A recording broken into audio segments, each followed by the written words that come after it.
नमस्कार स्टूडेंट्स, कैसे हो आप सब ठीक हो, स्वस्थ हो? ठीक है। तो आज हम अपना काम आगे थोड़ा सा बढ़ाते हैं।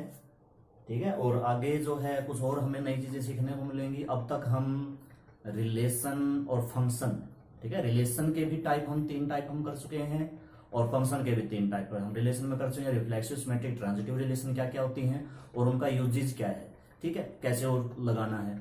और फंक्शन में भी हम 2 चीजें सीख चुके हैं, वन वन और ऑन टू फंक्शन।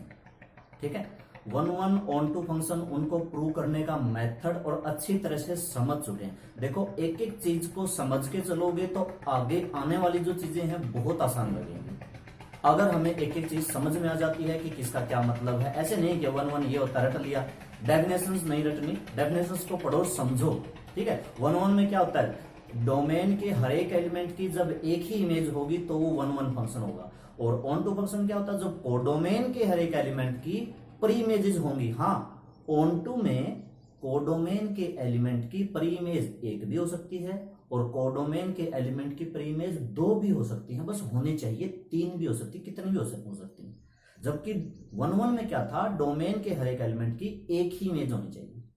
ठीक है, कोड वन टू में क्या था, कोडोमेन के एलिमेंट की प्री इमेज होनी चाहिए, ये का प्री इमेज होनी चाहिए, ये नहीं कि एक होनी चाहिए, वो वन वन में है। ठीक है, थोड़ा सा फर्क है, यानी कि ऑन टू में एक एलिमेंट के 2 इमेज हो चलेगा, प्री इमेज हो चलेगा, ठीक है, वो ऑन टू होगा। ठीक है, तो आगे का हम पोर्शन अब शुरू करते हैं जिसमें हमारे पास कंपोजिशन फंक्शन आया है। ठीक है, कंपोजिशन फंक्शन आएगा। एक बात मैं और बता दूं, इसमें इनवर्स फंक्शन आएगा, फंक्शन का इनवर्स निकालना, और इनवर्स निकालने के लिए वही 2 कंडीशन है, वन वन ऑन टू, यानी कि आज का टॉपिक पिछले टॉपिक से जुड़ा हुआ है। ठीक है, तो सबसे पहले हम खैर फर्स्ट सम लेते हैं और इसमें क्या कह रखा है, फाइंड GOF। सबसे पहले तो ये GOF क्या है, ये जो बीच में O लगाते हैं ये कंपोजिशन फंक्शन है, ये कंपोजिशन का सिंबल है।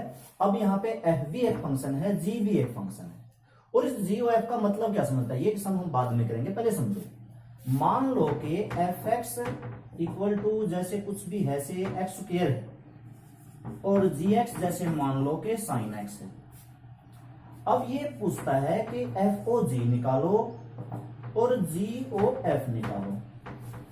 ये बीच में O कंपोजिशन का एक सिंबल है, जैसे मल्टीप्लाई का एक सिंबल होता है G इंटू F, माइनस का एक सिंबल होता है, माइनस प्लस का एक सिंबल होता है, मल्टीप्लाई का भी होता है, डिवाइड का भी होता है। तो वैसे ही ये वाला जो सिंबल है ये कंपोजिशन का सिंबल है।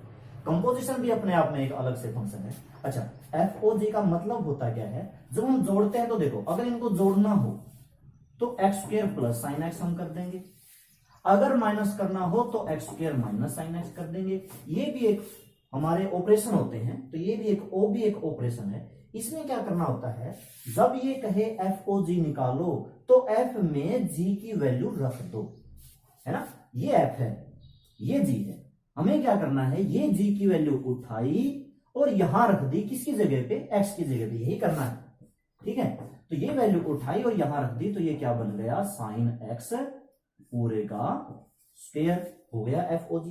यही होता है कंपोजिशन फंक्शन। ठीक है, अब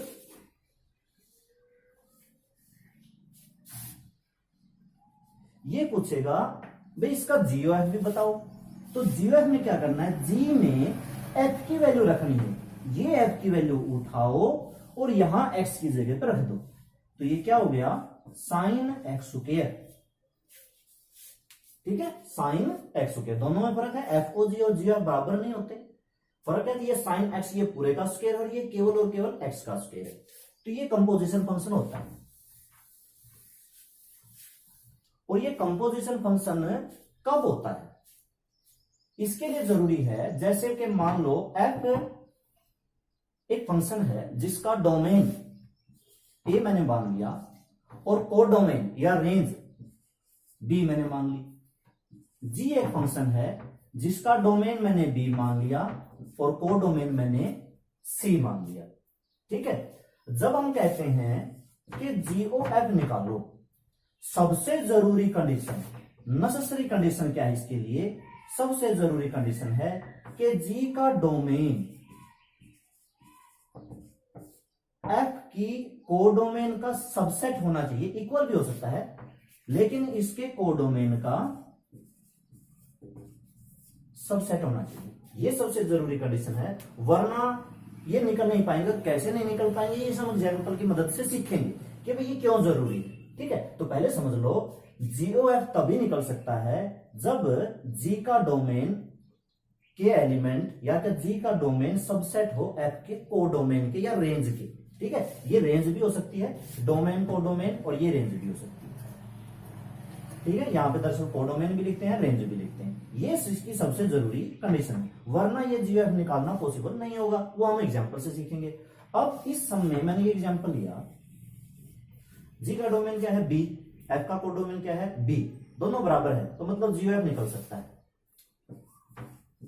क्या FOG निकल सकता है?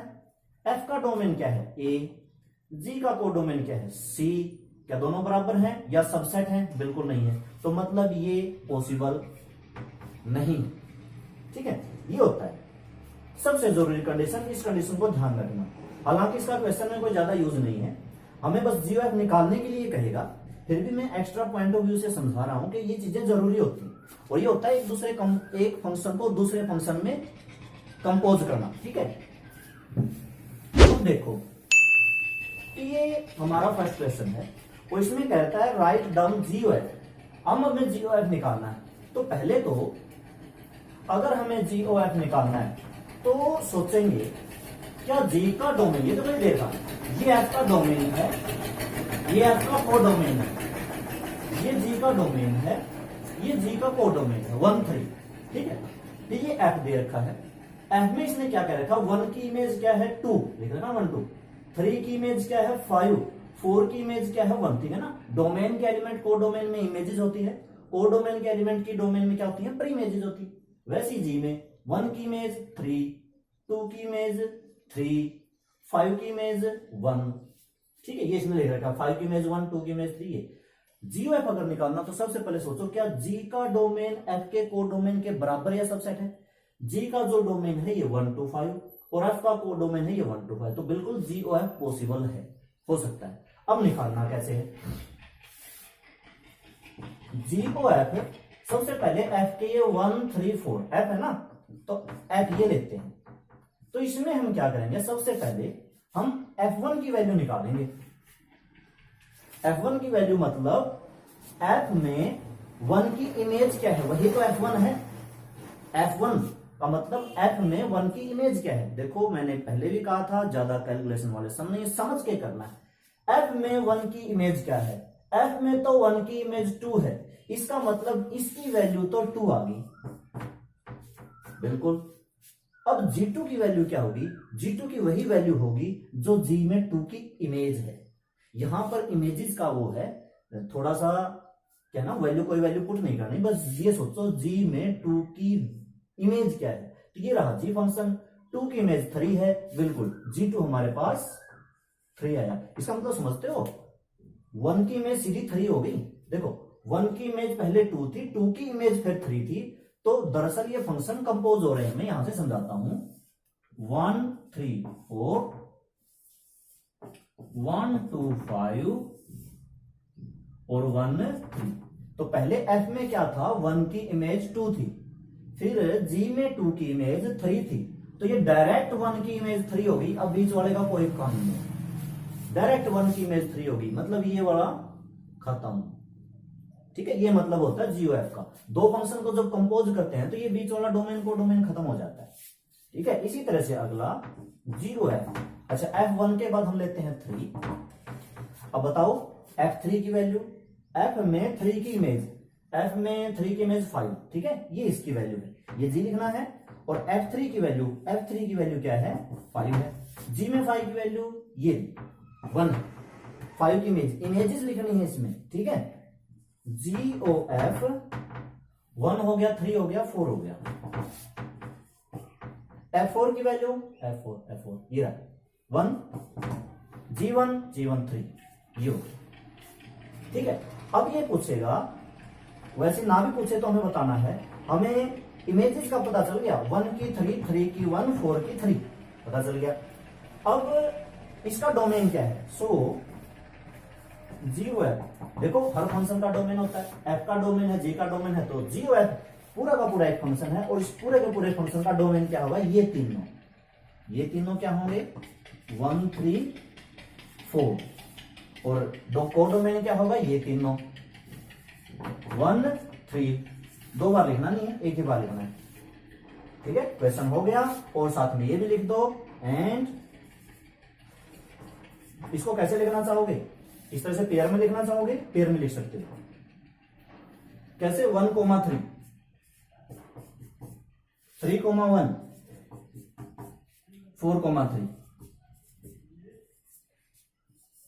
ठीक है, हो गया। बस क्वेश्चन फर्स्ट इतना ही था। इस तरह से हमने सीखा कि अच्छा अगर मान लो यहां पे ये बराबर नहीं होता तो हमें दिक्कत क्या होती, जैसे 1 की इमेज 2 थी और 2 की इमेज मान लो इसमें 3 हो गई। अब मान लो यहाँ पे कोई एक्स्ट्रा एलिमेंट है, ये इसका सबसेट नहीं है, यहाँ पे कोई ज्यादा एलिमेंट है 7, तो फिर उसकी इमेजेस निकालने में गलती हो जाती है, नहीं निकलती। इसलिए इसका डोमेन जब हम जी एफ निकाल रहे हैं तो जी का डोमेन एफ के कोडोमेन के बराबर या उसका सबसेट होना चाहिए, उसका सबसेट होना जरूरी है, वरना जब ये इमेज निकालेंगे ना, इसकी इसमें इमेज उसकी उसकी इमेज तो नहीं निकलती। ऐसा कोई एग्जांपल अपने दिमाग से सोच के देखना, यहाँ पे कुछ और सबसेट लेके देखना, अपनी तरफ से फंक्शन बनाना और करके देखना, ये बहुत जरूरी है। आगे हम करते हैं एक सेकेंड सम है, वो मैं समझा देता हूं, कोई मुश्किल नहीं है। इसमें पूछ रखा है f plus g o h equal to f o h. खैर ये इक्वल टू आना चाहिए, ठीक है, हम इसको बाद में लिखते हैं, तो ये आना चाहिए। तो देखो ये है, इसको क्या लिख सकते हैं, जैसे ये बाहर एच है, इसको अलग अलग सीधा तो हमने नहीं करना, क्योंकि पहले इसको फंक्शन में बनाएंगे। ऐसे बनता है ना फंक्शन, बीच में एक्स लगता है, ठीक है, और ये ओ हटा के भी एक बड़ी ब्रैकेट लगा लो, ठीक है। तो इसकी मल्टीप्लाई मतलब F into H x plus में जी इंटू एच एक्स, ठीक है। एफ एच को क्या लिख सकते हैं, एफ ऑफ एच, और जी एच को क्या लिख सकते हैं, जी ओ एच। बस हो गया, इतना ही था। इसी तरह से इसका सेकंड पार्ट कर लेना, इजी है। थर्ड सम पे आते हैं।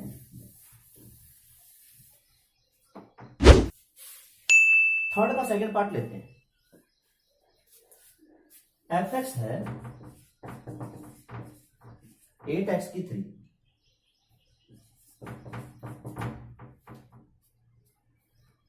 x की पावर 1/3। इसमें दोनों पूछ रखे हैं एफ ओ जी जी ओ है। पहले हम एफ ओ जी निकालते हैं। क्या मतलब था एफ ओ जी का, एफ में जी की वैल्यू उठाओ, जी की वैल्यू उठाओ और कहां रख दो, एफ में। एफ ओ जी का मतलब एफ में जी की वैल्यू रखना, एफ में ये जी की वैल्यू उठाओ, कहां रखनी है, एक्स की जगह पे रखनी है। 8 एक्स की जगह पे लिख दिया एक्स की पावर 1/3, फिर उसकी पावर कितनी हो गई 3, पावर से पावर कट गया तो इक्वल टू क्या आ गया 8x। अब जीओ एफ निकालो, जी में एफ की वैल्यू रखनी है, जी में एफ की वैल्यू रखनी है। एफ की वैल्यू क्या है 8x की 3, 8x की 3 कहां रखनी है, इस x की जगह पे, फिर उसकी पावर 1/3 होगी। 8x की 3 की पावर 1/3। जीओ एफ का मतलब जी में एफ की वैल्यू उठाओ और इसके अंदर पुट कर दो। क्या 3 से 3 कटेगा, नहीं, ये पूरे की पावर है। 8 को भी हमें क्या लिखना पड़ेगा 2 की पावर 3, ठीक है। या मैं कह सकता हूं इसको पूरे को ही 2x की 3 लिख सकता हूं, क्योंकि ये 2 की 3 है, x की 3 है, और फिर पूरे की पावर 1/3, तो ये 3 से 3 कट गया, इक्वल टू में क्या आया 2x आया, ठीक है। इस तरह से हमें ये सम करने हैं। फर्स्ट पार्ट आप कर लेना, मॉडुलस है। एक बात बताता हूं मैं, जब कई बार मॉडुलस, जैसे कि मान लो 8x की क्यूब है, अगर 2 बार मॉडुलस आ जाए तो 2 बार मॉडुलस हम लगाते नहीं, एक ही बार लगाते हैं, क्योंकि वही काम तो 2 मॉडुलस करेंगे, वही काम 1 मॉडुलस करेगा। तो अगर 2 बार आता है, लेकिन अगर ऐसे आता है 8x की 3 एक बाहर है, फिर नहीं, ठीक है, ये केवल इसका, ये पूरे का, फिर नहीं हटाने, तो ठीक है, एक ही वो करना है। और इसमें आगे का जो पोर्शन है इनवर्स निकालने के लिए कहेगा। अगर किसी क्वेश्चन में अगर ये प्रूव करना आ जाए कि prove that it is invertible, तो हमें उसको 1 1 ऑन टू ही प्रूव करना है। अगर ये कहे कि इसका इनवर्स निकालो, फाइंड आउट द इनवर्स, तो भी हमें 1 1 ऑन टू करना है। एक क्वेश्चन लेते हैं फोर्थ। तो फोर्थ सम में दरअसल ये एफ एक्स इक्वल टू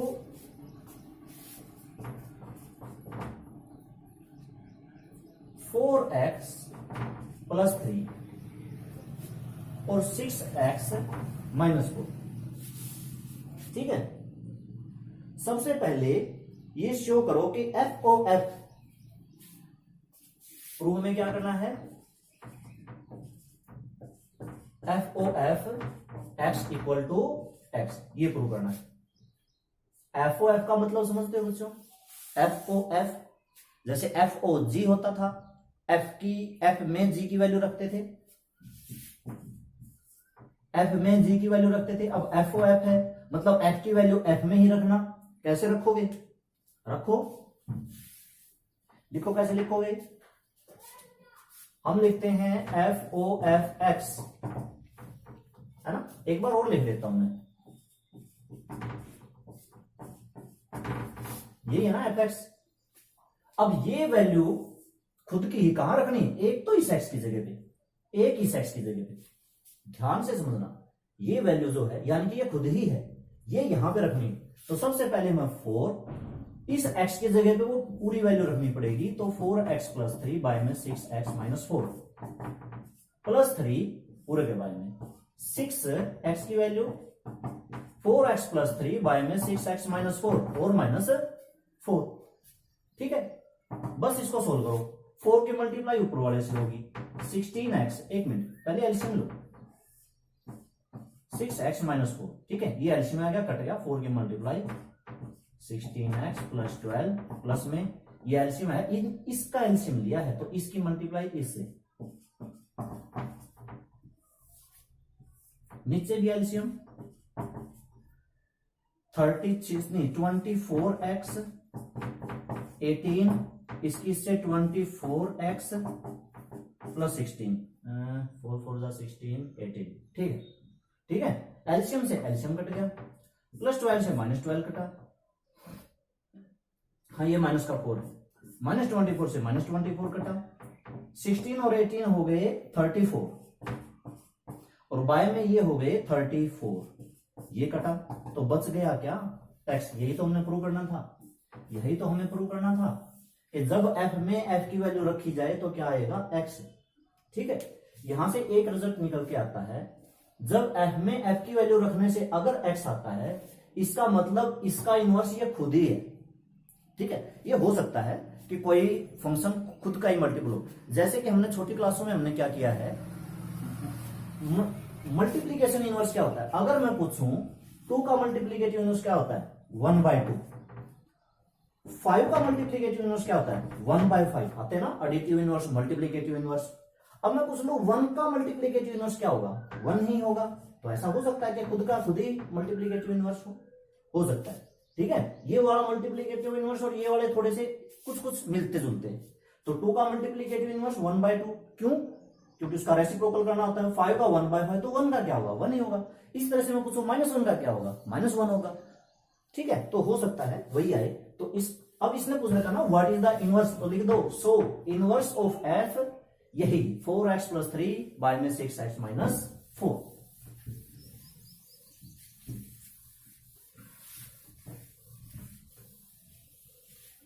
ठीक है, अगला है, अच्छा अब हम बात करते हैं कि 1 इनवर्स के लिए 1 1 ऑन 2 हमने करना पड़ता है। क्यों करना पड़ता है? एक एग्जांपल लो, मान लो ये मैंने 1 2 3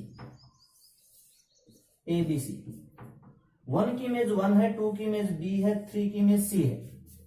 अगर इसका इनवर्स कर दे, इनवर्स का मतलब बच्चों क्या होता है? डोमेन का कोडोमेन हो जाता है, कोडोमेन का डोमेन हो जाता है। तो क्या होगा? A की इमेज 1 हो जाएगी, B की इमेज 2 हो जाएगी, C की इमेज 3 हो जाएगी। बिल्कुल सही। ठीक है, और देखते हैं, मान लेते हैं कि कोई फंक्शन 1 1 नहीं है। 1 2 3 4 A B C, ए की इमेज 1, बी की इमेज 2 की इमेज बी, 3 की इमेज सी, 4 की इमेज सी। तो बच्चों बताओ ये फंक्शन 1 1 है? नहीं। ऑन टू है? हाँ है, क्योंकि ऑन टू के लिए कोडोमेन के एलिमेंट देखते हैं, उनकी प्री इमेज होनी चाहिए। हाँ, चाहे 2 हो चाहे 3 हो, कोई दिक्कत नहीं। 1 1 तो नहीं है। 1 1 क्यों नहीं है? क्योंकि 2 की इमेज 1 है, 1 में तो 1 की 1 ही होनी चाहिए। अब इसको उल्टा कर दिया,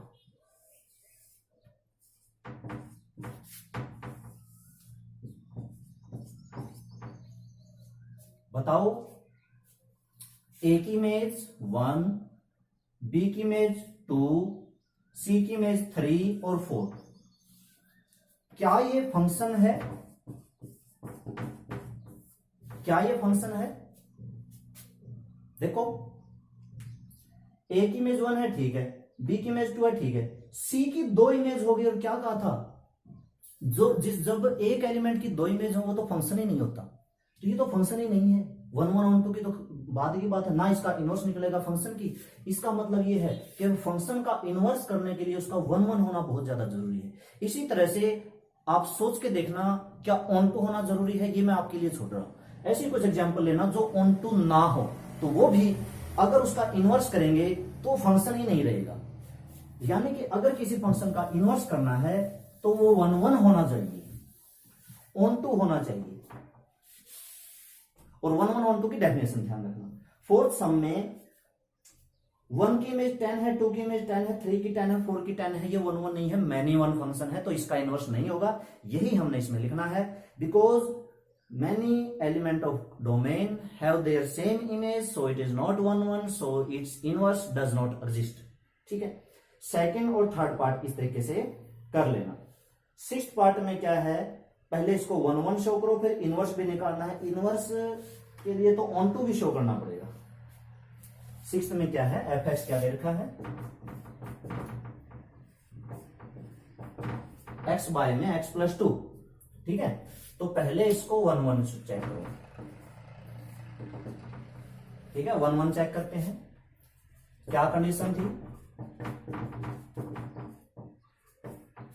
कल वाले आते हैं ना, पिछले लेक्चर वाले। 1 1 कैसे करते हैं, x1 बाय x1 प्लस 2 और x2 by x2 plus 2, cross multiply, इसकी मल्टीप्लाई इससे, x1 x2 2x1। ठीक है, इसके मल्टीप्लाई से, अब इसकी इससे x1 x2 और x2 की 2 से 2x2, ये कैंसल, 2x1 2x2, 2 से 2 कट गया, x1 इक्वल टू x2। ठीक है, और क्या कहा था, जब ये बचता है तो 1 1 होता है। So f is 1 1 onto. Onto के लिए क्या करना है, let f x equal to y, इसी तरीके से करेंगे। अब क्या करना है, एफ एक्स की वैल्यू रख दी। ठीक है, ये y की वैल्यू है, x की वैल्यू निकालनी है, तो क्रॉस मल्टीप्लाई, इसकी इससे multiply, x y plus 2y equal to x. इस x को इधर ले आओ, 2y को उधर ले गए तो ये माइनस, x कॉमन लिया, यहां लिख देता हूं, x कॉमन लिया, y माइनस 1 माइनस 2y, ये बटे में ले जाओ, बाद में y माइनस 1, नीचे से भी माइनस कॉमन ले लेते हैं, minus 2y minus 1 minus y, minus minus cancel, तो x की वैल्यू क्या है, 2y बाय में 1 माइनस y। अब देखना ये है, ये सिर्फ निकालने से काम नहीं चलता, हमने इसके डोमेन को डोमेन देखने पड़ते हैं। इसका डोमेन क्या है, 6 में इसका डोमेन है -1 से 1 और -1 to 1 रेंज f। बिल्कुल ठीक है, अगर रेंज f है तो ये ऑन टू है। ठीक है, बिलोंग टू, इसका डोमेन लिखना है यहां पे -1 to 1, तो सो f इज ऑन टू, ये ऑन टू है। ठीक है, अगर किसी फंक्शन में इस तरह का लिख रखा है रेंज f, तो वो तो बगैर देखे लिख देना ऑन टू होगा ही होगा। बिल्कुल, अगर किसी क्वेश्चन में ये लिख रखा है कि कोई भी डोमेन है R2 रेंज f, अगर रेंज f लिख रखा है तो वो फंक्शन ऑन टू होगा ही होगा। ठीक है, तो ये ऑन टू होता है, हालांकि हमें ये करके दिखाना पड़ेगा ऑन टू के लिए। अब ये पूछता है what is the find the inverse of the function. अब इसका इनवर्स बताओ। इनवर्स यहां से निकलेगा, because f is 1 1 and on 2, so f inverse exist। और f इनवर्स किसके बराबर होगा, इसी के बराबर होगा 2y बाय में 1y। इसको चाहो तो ऐसे भी लिख सकते हो और चाहो तो इसको x में भी कन्वर्ट कर सकते हो, ऐसे। ठीक है, तो ये कर लेना ये वाला सम, यानी कि जो ऑन टू हम करते हैं वहीं से इसका इनवर्स निकलता है। जो ऑन टू में जो x की वैल्यू होती है वहां से ऑन टू भी प्रूव हो जाता है और वहीं से f के इनवर्स की भी वैल्यू निकल जाती है। ये आप सेम सेम भी लिख सकते हो, और अगर y को x में कन्वर्ट कर दो, क्योंकि फंक्शन x में है तो कई बार आंसर ये भी हो सकता है। ठीक है, तो ये और वो दोनों इसके इनवर्स हैं। इस तरह से हमें 1 1 और 1 2 दिखा के उसका इनवर्स निकालना है। ठीक है, 7th सम है, उसमें भी इन्वर्टिबल शो करना है, मतलब 1 1 on 2 शो करो। 8th सम है 1 1 on 2। 9th में इन्वर्टिबल 1 1 on 2। 10th में find the unique inverse, let invertible function show that f has unique. तो 10 तक आपने करने हैं। ठीक है, 10 सम तक करने हैं, बाकी हम कल कर लेंगे। आज के लिए बस इतना ही। ठीक है, बाकी हम कल कर लेंगे। 10 सम तक ध्यान रखना। ठीक है, ये मेरे ख्याल से कर लोगे सब में इसी तरीके से 1 1 on 2 शुरू करना, बाकी हम कल करेंगे। तो आज के लिए बस इतना ही। Goodbye and take care.